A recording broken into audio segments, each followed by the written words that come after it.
என்ன பழமையான பொருட்கள் என்ன வச்சிருக்கீங்க? அந்த பழசுலாம் வந்து அந்த காலத்துல வந்து கத்தி, அதாவது பிளேடு கத்தி, இப்போ பிளேடு ஆச்சு, பிளேடு. இப்போ பிளேடு கத்தி ஆச்சு. இப்போ மிஷின் வந்து இந்த மிஷின் ஆச்சு. அதுக்கு முன்னாடி வந்து கை மிஷின், கை ஆன் பண்ணோம். இந்த கத்திக்கு பார்த்தீங்கன்னாக்கா தகுடு இரும்பு கத்தி, அது மாதிரி கத்தி வாங்கி அது சாணம் பிடிச்சி கல் தீட்டி நல்ல கல் தீட்டி பட்டை அடிச்சு கையில் அடிக்கும். கையில் தீட்டி அது பதம் பார்க்கணும். எப்படி பதம் பார்ப்பீங்க? இப்படி பார்த்தாக்கா அப்படிங்களா இப்படி பார்க்கணும். நாங்கள் ட்ரைனிங் எடுக்கும்போது எப்படின்னா ஆரம்பத்தில் மண் பானை போல அப்போ வந்து மண் பானை வச்சு இப்படியே ஷேக் பண்ணுவோம். இப்படி போனால் கட் ஆகிடும். என்னோட ட்ரைனிங் ஆரம்பத்தில் இப்படி பண்ணுவோம். இப்படி அடிச்ச மாதிரி விழுந்து கத்தி. இதுதான் ஒரு ஃபர்ஸ்ட் எங்களோட ட்ரைனிங்கே. அதாவது ஐடிஐ தான். ஐடிஐனா இதுதான் ஐடி ஃபஸ்ட் ட்ரைனிங். இப்போ லேத்து வந்துடுச்சு, இங்கே வர்ணிகள் வந்துச்சுன்னா அது முன்னாடி தான் எங்களுக்கு மண் பானை தான் ஆரம்பம்.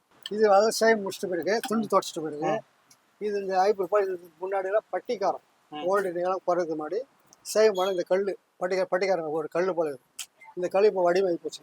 இதுதான் முன்னாடி யூஸ் பண்ணுவோம். இப்போ ஷேவிங் பண்ணதுக்கப்புறம் போட்டால் எரியாமல் இருக்கிறதுக்கு, கத்தி போட்டா செப்டிக் ஆகாமல் இருக்கிறதுக்கு அதுக்காக போட கல். இந்த கல் இது என்ன இந்த கட்டை வந்து ரொம்ப போட்டு வச்சிருக்கீங்க. கட்டை அப்படின்னாக்கா இந்த ஸ்டூல்ல உட்கார வச்சுட்டு தான் முடி வெட்டும் பிள்ளைங்களுக்கு.